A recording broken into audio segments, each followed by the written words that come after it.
നമുക്ക് ഇന്ന് നമ്മൾ കലണ്ടറിൻ്റെ ഒരു വീഡിയോ ചെയ്താലോ?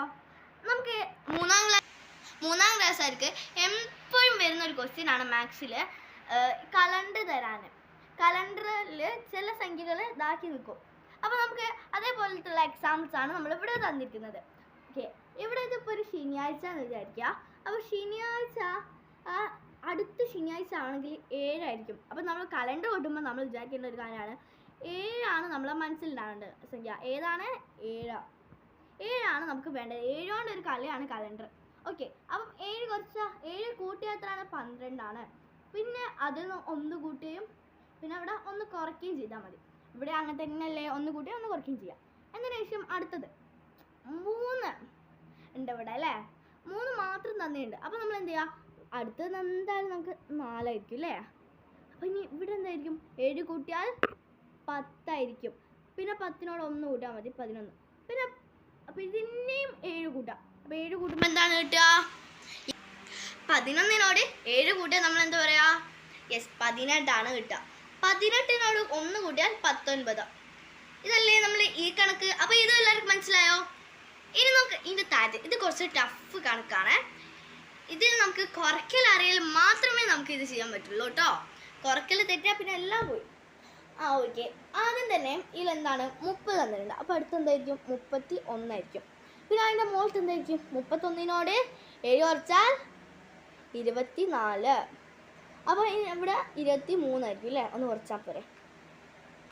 പിന്നെ 23നോട് ഇത് കുറച്ചാൽ എന്താ? 7 കുറച്ചാൽ യെസ് 16 ആയിരിക്കും. അപ്പോൾ ഇവിടെ എന്തായിരിക്കും? 15 ആയിരിക്കും. പിന്നെ 15നോട് 7 കുറച്ചാലോ 8 ആയിരിക്കും അല്ലേ.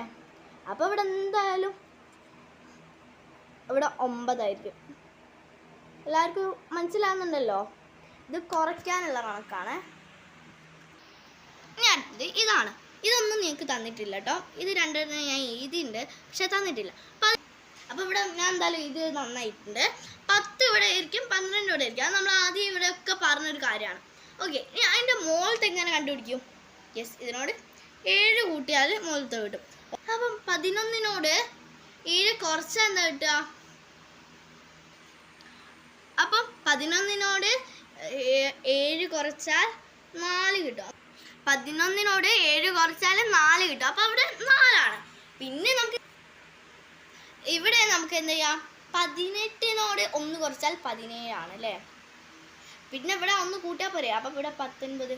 4നോട് 1 കുറച്ചാൽ 3. 4നോട് 1 കൂട്ടിയാൽ 5. ഇതാണ് നമ്മൾ. എല്ലാവർക്കും കലണ്ടർ മനസ്സിലാവുന്നുണ്ടോ?